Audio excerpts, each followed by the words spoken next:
Hey guys, welcome to Tarot with Bonu channel. இன்னைக்கான reading எதை பற்றி அப்படின்னா வெட்டிங்கான ரீடிங். ஸோ மேரேஜ் ரீடிங் பற்றி நான் பார்க்க போகிறேன். ஸோ உங்கள் பர்சன் கூட வந்துட்டு மேரேஜ் ஆகுமா ஆகாதா, பாசிபிலிட்டிஸ் என்ன, சான்சஸ் எவ்வளோ பர்சன்டேஜ் இருக்குது, இப்படி இந்த மாதிரி ஸ்பெஷலாக வந்து இது பார்க்க போகிறோம். ஸோ ஸ்பெஷலாக இது மேரேஜ்க்கான ரீடிங் தான். ஸோ யார் வேணாலும் பார்க்கலாம். இது ஜென்ரல் ரீடிங் அண்ட் இது டைம்லெஸ் ரீடிங். நீங்கள் எப்போ பார்த்தாலும் உங்களுக்கு பொருந்தும். நோ கான்டாக்டில் இருக்கிறோமே பார்க்கலாமான்னு கேட்டால் பார்க்கலாம். ஸோ நோ கான்டாக்டில் இருக்கிறவங்க, செப்பரேஷனில் இருக்கிறவங்க, லெஸ் கான்டாக்டில் இருக்கிறவங்க யார் வேணாலும் பார்க்கலாம். ஸோ இதில் நான் சொல்லியிருக்கிற விஷயங்களை வந்து டிப்ஸாக ஃபாலோ பண்ணிக்கோங்க. அண்ட் இன்னும் சில பேர் வந்து ரொம்ப கன்ஃபியூஸ் ஆகிறீங்க. ஜென்ரல் ரீடிங்கில் வந்துட்டு 80% தான் வந்து மேட்ச் ஆகும். சுச்சுவேஷன்ஸ் வந்து நம்ம சொல்கிற சுச்சுவேஷன்ஸ் வந்து உங்கள் லைஃபோட கனெக்ட் ஆகுது அப்படின்னா நான் சொல்கிற டிப்ஸை எடுத்து இம்ப்ளிமெண்ட் பண்ணுங்க. உங்கள் லவ் லைஃப்பில் ரொம்ப போட்டு ஓவர் அனலைஸ் பண்ணிக்க வேணாம். இன்னும் இன்டெப்த் ஏதாவது பிரச்சனை இருக்குது, ப்ராப்ளம் இருக்குது, டிஃப்ரெண்ட்டான ப்ராப்ளம் இருக்குது அப்படின்னா டிஸ்பிளேல என் கான்டாக்ட் நம்பர் இருக்குது, வாட்ஸ்அப் பண்ணி பர்சனல் ரீடிங் வேணால் எடுத்துப்பாரு. ஓகேவா? நம்ம இன்னைக்குள்ள ரீடிங் போகலாம். ஸோ நான் வந்து 2 பைல் செக்ஷனாக வச்சுருக்கேன் இன்னைக்கு. ஸோ பைல் 1 வந்துட்டு பார்த்திங்கன்னா வந்துட்டு இந்த brown stone, tiger I stone. Okay. And file 2 பார்த்திங்கன்னா வந்துட்டு pink stone. Okay. So file 1 and file 2 எப்போதும் சொல்கிறது தான், நல்லா டீப் பிரெத் எடுத்துகிட்டு எந்த பர்சன் கூட நீங்கள் மேரேஜ் ஆகணும்னு நினைக்கிறீங்களோ அந்த பர்சனை மைண்டில் வச்சுட்டு நல்ல டீப் பிரெத் எடுத்துகிட்டு எந்த பைல் உங்களுக்கு ரெசனேட் ஆகுதோ அந்த பைலை சூஸ் பண்ணி ரீடிங் பார்க்க ஸ்டார்ட் பண்ணுங்கள். பைலுக்கான டைமிங்கை டிஸ்கிரிப்ஷனில் கொடுத்துருப்பேன். ஓகே, இப்போ நம்ம வந்துட்டு ஸ்டார்ட் பண்ணலாம் ரீடிங். ஓகே, பைல் 1 சூஸ் பண்ணவங்களுக்கு, இந்த ப்ரௌன் ஸ்டோன் சூஸ் பண்ணவங்களுக்கான ரீடிங் வந்து பார்க்கலாம். ஸோ மேரேஜ் பாசிபிலிட்டிஸ் என்னென்ன இருக்குது, மேரேஜ் ஆகுமா ஆகாதா அப்படிங்கிற கேள்விகளுக்கெல்லாம் பதில் தெரிஞ்சுக்கலாம்.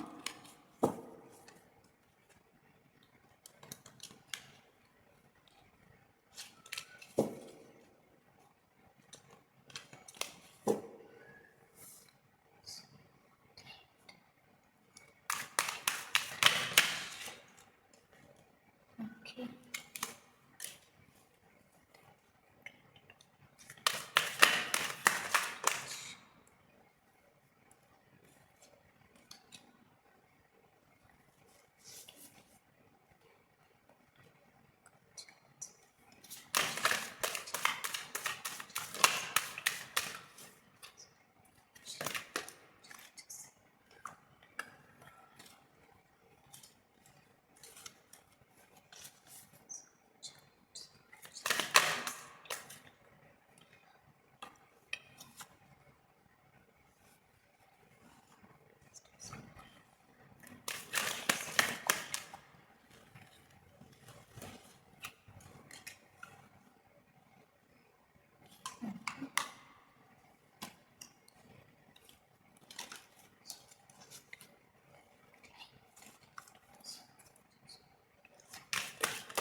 ஓகே, பைல் 1 சூஸ் பண்ணவங்களுக்கான ரீடிங் வந்துட்டு பார்க்கலாம்.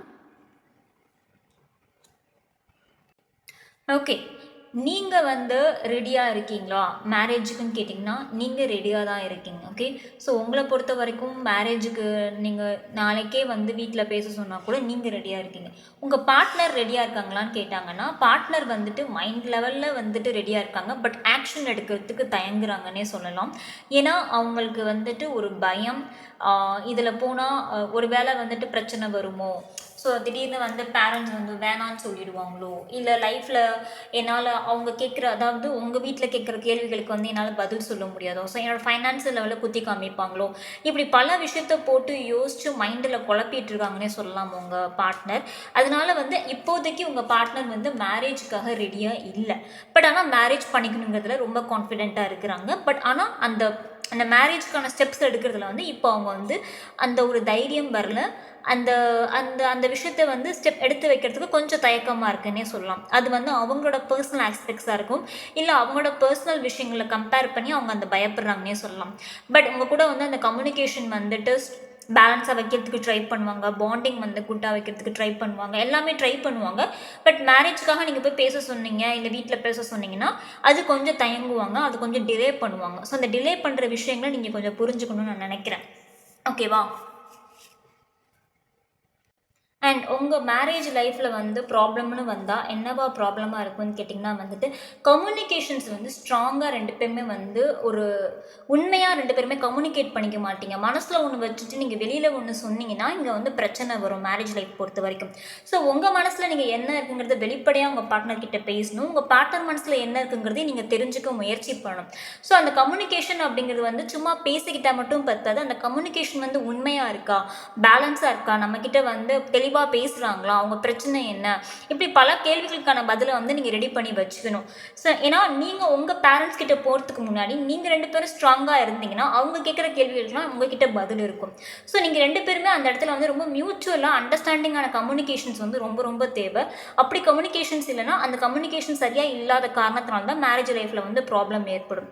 சரி, அப்படி என்ன மேம் கம்யூனிகேஷன் சரியாக இல்லைன்னு கேட்டிங்கன்னா, ஃபைனான்ஷியல் லெவலில் உங்கள் பார்ட்னர் எப்படி இருக்காங்க, என்ன பண்ண போகிறாங்க முதல்ல நீங்கள் கேட்டு தெரிஞ்சுக்கோங்க. நீ என்ன பேச போகிற வீட்டில் எங்கள் அப்பா அம்மா கிட்ட, இல்லை அவங்க அப்பா அம்மா கிட்ட போய் நீங்கள் என்ன பேச போகிறீங்க, எத்தனை வருஷம் கழித்து கல்யாணம் பண்ணிக்கலான்னு ரெடியாக இருக்கீங்க, ஸோ எத்தனை மந்த்துக்குள்ளே நீங்கள் செட்டில் ஆகணும் ரெடி, இந்த மாதிரி பல ஒரு முக்கியமான கேள்விகளுக்கெல்லாம் பதில் வந்து நீங்கள் ரெண்டு பேரும் உட்காந்து பேசி ஒரு நியாயமாக ஒரு பதில் எடுத்து வச்சுக்கணும். ஏன்னா பேரண்ட்ஸ்க்கு முன்னாடி போகிறதுக்கு முன்னாடி நீங்கள் தடுமாறக்கூடாது. பேரண்ட்ஸ் கிட்ட போகும்போது நீங்கள் தடுமாறினீங்கன்னா அவங்க வந்துட்டு ஆஃப் பண்ணுறதுக்கான நிறைய சான்சஸ் இங்கே நிறையாவே இருக்கும். ஸோ இங்கே பேரண்ட்ஸோட இன்வால்வ்மெண்ட் ரொம்ப அதிகமாக இருக்கும். ஸோ பேரண்ட்ஸ் வந்து ஒத்துக்கிறது ரொம்ப கஷ்டமாக இருக்கும். ஸோ அதனால் நான் என்ன சொல்ல வரேன்னா, நீங்கள் முன்னாடியே உட்காந்து கிளியராக பேசிடுங்க. என்னென்ன விஷயம்லாம் பேசணுமோ சண்டை போடாமல் உட்காந்து பேசணும். அதுதான் ரொம்ப ரொம்ப முக்கியமான ஒரு விஷயம். கான்ஃப்ளிக்ட் வரவே கூடாது. ஏன்னா கான்ஃப்ளிக்ட்னு வந்தால் அது உங்களால தான் வரும். நீங்கள் வந்துட்டு ரொம்ப சென்சிட்டிவாக இருப்பீங்க. அது மட்டும் இல்லை, நீங்கள் கொஞ்சம் கோவப்பட்டு அந்த சண்டை போடுற மைண்ட் செட்டில் நீங்கள் இருப்பீங்க. ஏன்னா உங்கள் பார்ட்னர் வந்து நான் சொன்ன மாதிரி அந்த மேரேஜ் ஆக்ஷன் எடுக்கிறதுல வந்து ஸ்லோ பண்ணுறாரு இல்லையா, ஸோ அதை நான் ஸ்லோ பண்ணுவாங்க இல்லையா. ஸோ இது வந்து மேல் ஒரு ஃபீமேல் யார் வேணால் பார்க்கலாம், general reading. Okay, so slow பண்ணுறாங்க இல்லையா, ஸோ ஸ்லோ பண்ணும்போது உங்களுக்கு கோபம் வரும், அந்த டென்ஷன் வரும், அந்த ஸ்ட்ரெஸ் வரும், புரிஞ்சுக்க மாட்டீங்க, அந்த இடத்துல வந்து வாக்குவாதமாக மாறும். ஓகே, அதனால வந்துட்டு ஏன்னா உங்கள் பார்ட்னர் கொஞ்சம் ஸ்லோவாக தான்ப்பா ஆக்ஷன் எடுப்பாங்க. ஸோ ஸ்லோவாக தான் இருப்பாங்க மேரேஜுக்கான ஸ்டெப்ஸ் எடுக்கும்போது. அதை நீங்கள் அக்செப்ட் பண்ணிக்கிட்டு தான் ஆகணும். ஸோ அந்த கம்யூனிகேஷன் வந்து ஸ்ட்ராங்காக வைங்க. அவர் ஸ்லோவாக இருக்கிறான்னா ஓகே பரவாயில்ல, நீ ஸ்லோவாக இரு, பட் கம்யூனிகேஷனை ஸ்ட்ராங்காக வை. கரெக்டான விஷயங்களை என்கிட்ட பேசு, என்னங்கிறத பேசு. நீ உனக்கு என்ன தோணுதோ அதை என்கிட்ட வெளிப்படையாக பேசுனா, எனக்கு என்ன தோணுதோ அதை நான் உங்ககிட்ட வெளிப்படையாக பேசுகிறேன். மேரேஜ்க்கு அப்புறம் எங்கே ஒர்க் பண்ண போகிறேன், எங்கே இருக்க, இப்படி எல்லா கேள்விகளுக்கும் பதிலை வந்து நீங்கள் முன்னாடியே உட்காந்து பேசியே ஆகணும். அப்படி பேசலை அப்படின்னா மேரேஜ் லைஃப்பில் அந்த பிரச்சனைலாம் உங்களுக்கு க்ரியேட் ஆகும். ஓகேவா? அண்ட் மோர் ஓவர் சில பேருக்கு வந்து ட்ரெடிஷ்னலாக வந்து செட் ஆகாது. சில பேருக்கு வந்து ஆக்சுவலாக சில பேர் வந்து மலையாளியாக இருப்பீங்க, சில பேர் தமிழ்நாடாக இருப்பீங்க, சில பேர் வந்து தெலுங்கு, அந்த மாதிரி அந்த லாங்குவேஜ் டிஃப்ரென்ஸ் கூட இருக்கும். அந்த ஃபேமிலிக்கு ட்ரெடிஷ்னல் வைஸ் வந்து டிஃப்ரென்ஸ் இருக்கும், கேஸ்ட் வைஸ் டிஃப்ரென்ஸ் இருக்கும். முஸ்லீமாக இருப்பீங்க, கிறிஸ்டினாக இருப்பீங்க, இல்லை கிறிஸ்டின் ஆர் ஹிந்துவாக இருப்பீங்க. ஸோ இந்த கேஸ்ட் டிஃப்ரென்ஸ் வந்து சில பேருக்கு வந்து மேட்ச் ஆகுதுங்க. ஸோ அதை இட்டு வந்து உங்கள் மேரேஜ் லைஃப்பில் பிரச்சனை வந்து உங்கள் பேரண்ட்ஸ் கொண்டு வருவாங்க. ஸோ அதுக்கெலாம் கிளியராக நீங்கள் உட்காந்து பேசுங்க உங்கள் பார்ட்னர்கிட்ட. சில பேர் வந்து எக்ஸ்பெக்ட் பண்ணுவாங்க, அதாவது பார்ட்னரோட ஃபேமிலி சைடு எக்ஸ்பெக்ட் பண்ணுவாங்க, ஓகே நாங்கள் லவ் அக்செப்ட் பண்ணிக்கிறோம், அப்போ நீ எங்களோட கேஸ்ட்டுக்கு நீ மாறிடுவியா அப்படின்லாம் கேள்வி கேட்பாங்க. ஸோ அப்போ போய் திணறாமல் நீங்கள் ரெண்டு பேரும் உட்காந்து பேசி ஒரு முடிவு எடுத்துக்கோங்க, இந்த விஷயத்தை எப்படி ஹேண்டில் பண்ண போகிறீங்க அப்படிங்கிறது. ஏன்னா அதெல்லாம் தான் உங்களுக்கு வந்து பிரச்சனையாக வரும் மேரேஜுன்னு நீங்கள் பேச போனீங்க அப்படின்னா. ஓகே, அண்ட் மோரோவர் கொஞ்சம் ஸ்லோ ஆக்ஷனாக தான் இருக்கும் மேரேஜ் பொறுத்த வரைக்கும். உங்கள் பார்ட்னர் சைட்லேருந்து கொஞ்சம் பொறுமையாக இருங்க. ஓகே, அண்ட் உங்கள் சைட்லேருந்து என்ன கம்ப்ளைண்ட் கேட்டிங்கன்னா, இந்த மேரேஜில் வந்து பிரச்சனை எதனால் க்ரியேட் ஆகும்னா, நீங்கள் கொஞ்சம் சென்சிட்டிவாக இருப்பீங்க, ரொம்ப பட்டு பட்டுன்னு உங்களுக்கு கோவம் வரும். ஸோ அந்த ஒரு விஷயத்த வந்து கோவப்பட்டுட்டு அப்புறம் வருத்தப்படுவீங்க, கோவப்பட்டோமே. பட் அதுக்கப்புறம் வருத்தப்படுறதால ஒரு புண்ணியமும் இல்லை. ஸோ எதாக இருந்தாலும் யோசிச்சு தெளிவாக பேசுங்க. உங்கள் பார்ட்னர்கிட்ட பேசும்போது சண்டை வளர்க்கணும் அப்படிங்கிற மைண்டை தாண்டி அந்த பார்ட்னர் சொல்ல வரதும் நம்ம சொல்ல வரதும் கரெக்டாக கன்வே ஆகுதான்னு பாருங்க. ஏன்னா இங்கே கம்யூனிகேஷன்ஸ் ரொம்ப ரொம்ப முக்கியம். அந்த கம்யூனிகேஷனால உங்கள் மேரேஜ் லைஃப் ஸ்பாயில் ஆகும். ஸோ திருப்பி திருப்பி நான் சொல்கிறேன், கம்யூனிகேஷன் ஸ்ட்ராங்காக பேலன்ஸாக வச்சுக்கோங்க. ஓகே. அண்ட் உங்கள் பார்ட்னருக்கு நிறையா ஃபீமேல் ஃப்ரெண்ட்ஸ் இருக்கும், சரியா? ஸோ அதனால் வந்துட்டு அதை ஒரு அவங்க வந்து இப்படி நிறைய ஃப்ரெண்ட்ஸ் கூட பேசுகிறாங்களே, ஸோ அதனால் எனக்கு அந்த ஒரு பயம் இருக்கே, நீங்கள் நினச்சி பயப்பட வேணாம். தே ஆர் ஜஸ்ட் ஃப்ரெண்ட்ஸ், அவ்வளோதான். அது வந்து உங்கள் பார்ட்னரோட கேரக்டர் வந்து எல்லா பொண்ணுங்ககிட்டையும் பேசுகிறது. ஸோ அதை ஒரு பெரிய இஷ்யூ ஆக்க வேணாம்னு நினைக்கிறேன். ஏன்னா உங்கள் பார்ட்னர் வந்து உங்களுக்கு தான் ப்ரியாரிட்டி கொடுப்பாங்க, வேறு யாருக்கும் கிடையாது. பட் ஆனால் ஃபீமேல் ஃப்ரெண்ட்ஸ் வந்து நிறையா இருக்கும் அவங்க லைஃப்பில், சரியா? ரொம்ப சார்மிங்காக, ரொம்ப பார்க்கறதுக்கு கொஞ்சம் அட்ராக்டிவாக இருக்கிறதுனால சில பொண்ணுங்க வந்து பேச ட்ரை பண்ணுவாங்க, ஃப்ரெண்ட்ஸாக இருக்க ட்ரை பண்ணுவாங்க. ஸோ அதனால் உங்களுக்கு வந்து அந்த இஷ்யூஸ் வந்து கிரியேட் ஆகும். சம்டைம்ஸ் வந்து அந்த பொசசிவ்னஸ் கிரியேட் ஆகும். அந்த பொசசிவ்னஸ்னால மேரேஜ் லைஃப் ஸ்பாயில் ஆகிறதுக்கான வாய்ப்பு நிறையா இருக்குது. ஸோ வேண்டாம். ஓகே. அண்ட் ஏஞ்சலோட கைடன்ஸ் என்ன, வெட்டிங்க்கான கைடன்ஸ் என்னன்னு கேட்டிங்கன்னா, நான் சொன்ன மாதிரி தான். இந்த பர்சன் வந்து உங்களுக்கு தான் ப்ரியாரிட்டி தர்றாங்க, வேறு யாருக்கும் உங்கள் ப்ரியாரிட்டி கொடுக்கல. This person is safe to love. இந்த பர்சன் நீங்கள் மேரேஜ் பண்ணிக்கலாம் தைரியமாக. அண்ட் மோரோவர் வந்து உங்கள் ஹார்ட் ஓப்பன் பண்ணி முழு லவ்வை வந்து கம்யூனிகேட் பண்ணுங்கள். அந்த சைடு என்ன லவ் கொடுக்குறாங்கங்கிறதையும் வந்து அப்சர்வ் பண்ணுங்கள். ஓகே. இங்கே அந்த கிவிங் அண்ட் ரிசீவிங் வந்துட்டு ரொம்ப ஓப்பன் ஹார்ட்டடாக இருக்கணும். அதுதான் இங்கே வந்து உங்களுக்கு கொடுக்க வேண்டிய வெட்டிங்க்கான கைடன்ஸ் ஏஞ்சல்ஸ் கொடுக்குறாங்க. ஓகேவா? ஸோ உங்களுக்கு ரீடிங் பிடிச்சிருக்கும்னு நான் நம்புகிறேன். அண்ட் கிளாரிட்டியும் கிடச்சிருக்கும்னு நான் நம்புகிறேன். ஸோ மேரேஜுக்காக ப்ராசஸ் பண்ணணும்னா நீங்கள் என்னென்ன டிப்ஸ் உங்கள் லைஃப்பில் ஃபாலோ பண்ணணும் அப்படிங்கிற ஐடியா உங்களுக்கு கிடச்சிருக்கும். ஓகேவா? நான் உங்களை அடுத்த ரீடிங்கில் சந்திக்கிறேன். டாடா, பாய். ஓகே, பைல் 2 சூஸ் பண்ணவங்களுக்கான ரீடிங் வந்து என்னங்கிறது பார்க்கலாம்.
ஓகே, ஃபைல் 2 சூஸ் பண்ணவங்களுக்கு வந்துட்டு என்னன்னு பார்க்கலாம். மேரேஜ் பற்றி, மேரேஜ் ஆப்ஸ்டிக்கிள்ஸ் பற்றி.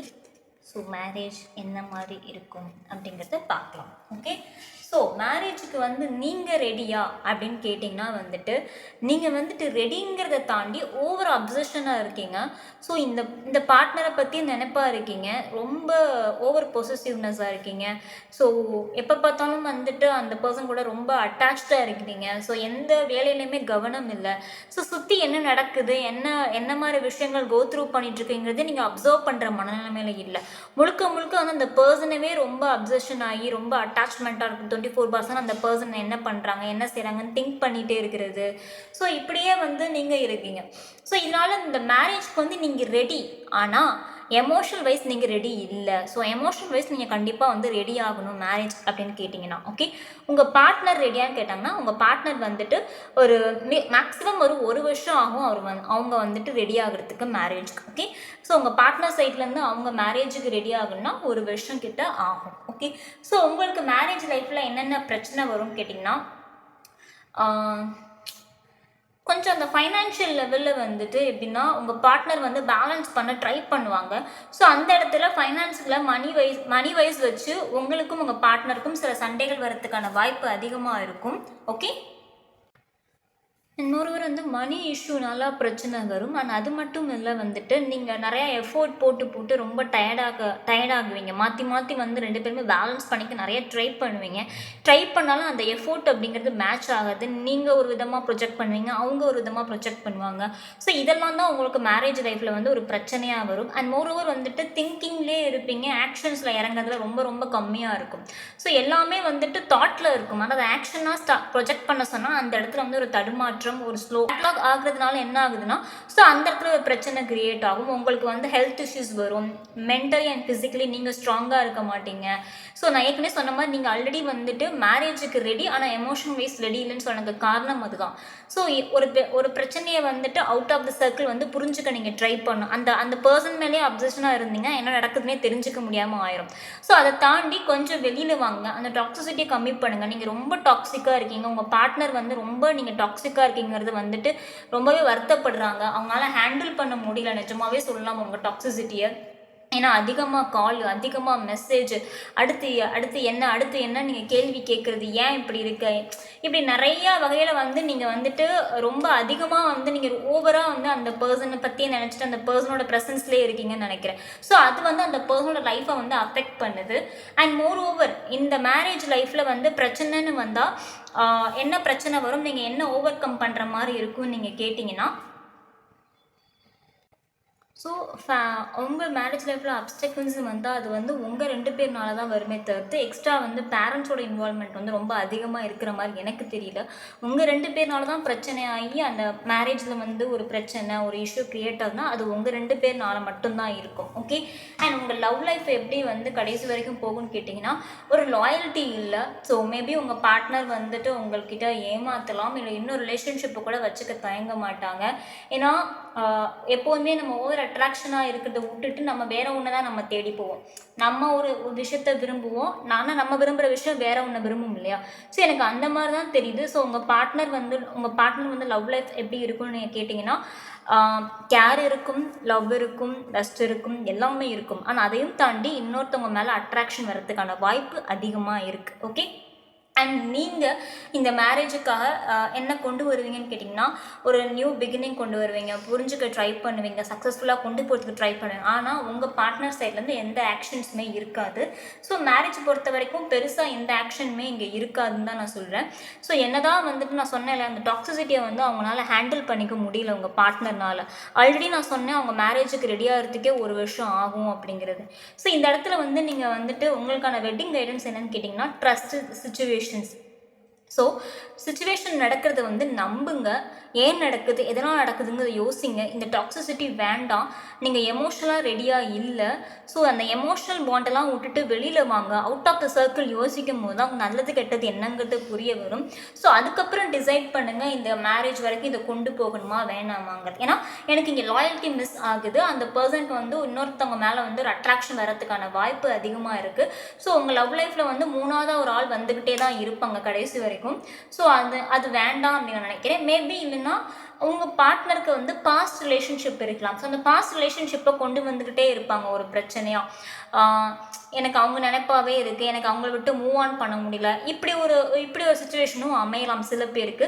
சில பேருக்கு வந்து நியூவாக அட்ராக்ட் ஆகலாம் இன்னொருத்தவங்க மேலே. ஓகே, இன்னும் சில பேருக்கு வந்து இது செகண்ட் மேரேஜாக இருக்கும். ஸோ அந்த ஃபஸ்ட் மேரேஜோட கனெக்ட் வந்து இருந்துக்கிட்டே இருக்கும். இந்த மாதிரி வந்து நிறைய சுச்சுவேஷன்ஸ் வந்து இருக்குது. ஸோ அந்த லாயல்ட்டி அப்படிங்கிறது உங்களுக்காக முழுசாக லவ் பாண்ட் இருக்குமான்னு கேட்டிங்கன்னா அங்கே இல்லை. ஓகே, ஸோ அது வெளிப்படையாக சொல்லி தான் ஆகணும். ஓகே, அண்ட் மோரோவர் நீங்கள் மேரேஜுக்கு வந்து ரெடியாக இருக்கீங்க, நான் எமோஷனலாக ரெடியாக இல்லை. ஸோ இதெல்லாம் மனசில் வச்சுக்கிட்டு யோசிங்க. 1 இயர் டைம் இருக்குது. ஸோ இந்த 1 இயர் டைம் பீரியடில் வந்து நல்லது கெட்டது எல்லாமே யோசிங்க. மணி இஷ்யூஸ் இருக்குது, அதை யோசிங்க. அண்ட் நிறையா ஹெல்த் இஷ்யூஸ் வந்து அஃபெக்ட் ஆகுது. ஃபிசிக்கலி மென்டலி ரெண்டுமே உங்களுக்கு ரொம்ப மோசமாக இருக்குது. அதில் டேக் கேர் பண்ணுங்கள். ஸோ சுச்சுவேஷனை ட்ரஸ்ட் பண்ணுங்கள். சில விஷயம் உங்களுக்கு நடக்கலை அப்படின்னா அது நல்லதுக்கே அப்படிங்கிறத நம்புங்க. ஏன்னா அது உங்களை யூனிவர்ஸ் வந்து உங்களை ஏதோ ஒரு இடத்துல காப்பாற்றி கொண்டு போகிறாங்கன்னு அர்த்தம். ஓகே, ஸோ சுச்சுவேஷன்ஸை வந்து ட்ரஸ்ட் பண்ணுங்கள். ஓகே, இதுதான் உங்களுக்கான wedding guidance and wedding reading. ஓகேவா, டாடா பை பை. நான் அடுத்த ரீடிங்கில் சந்திக்கிறேன். உங்களுக்கு இந்த ரீடிங் பிடிச்சிருக்குன்னு நான் நம்புகிறேன். வேறு ஏதாவது இன்டெப்த்தாக தெரிஞ்சுக்கணும்னா டிஸ்பிளேல வாட்ஸ்அப் நம்பர் இருக்குது, காண்டாக்ட் பண்ணி பர்சனல் ரீடிங் வேணால் எடுத்துக்கோங்க. Okay, tata bye bye.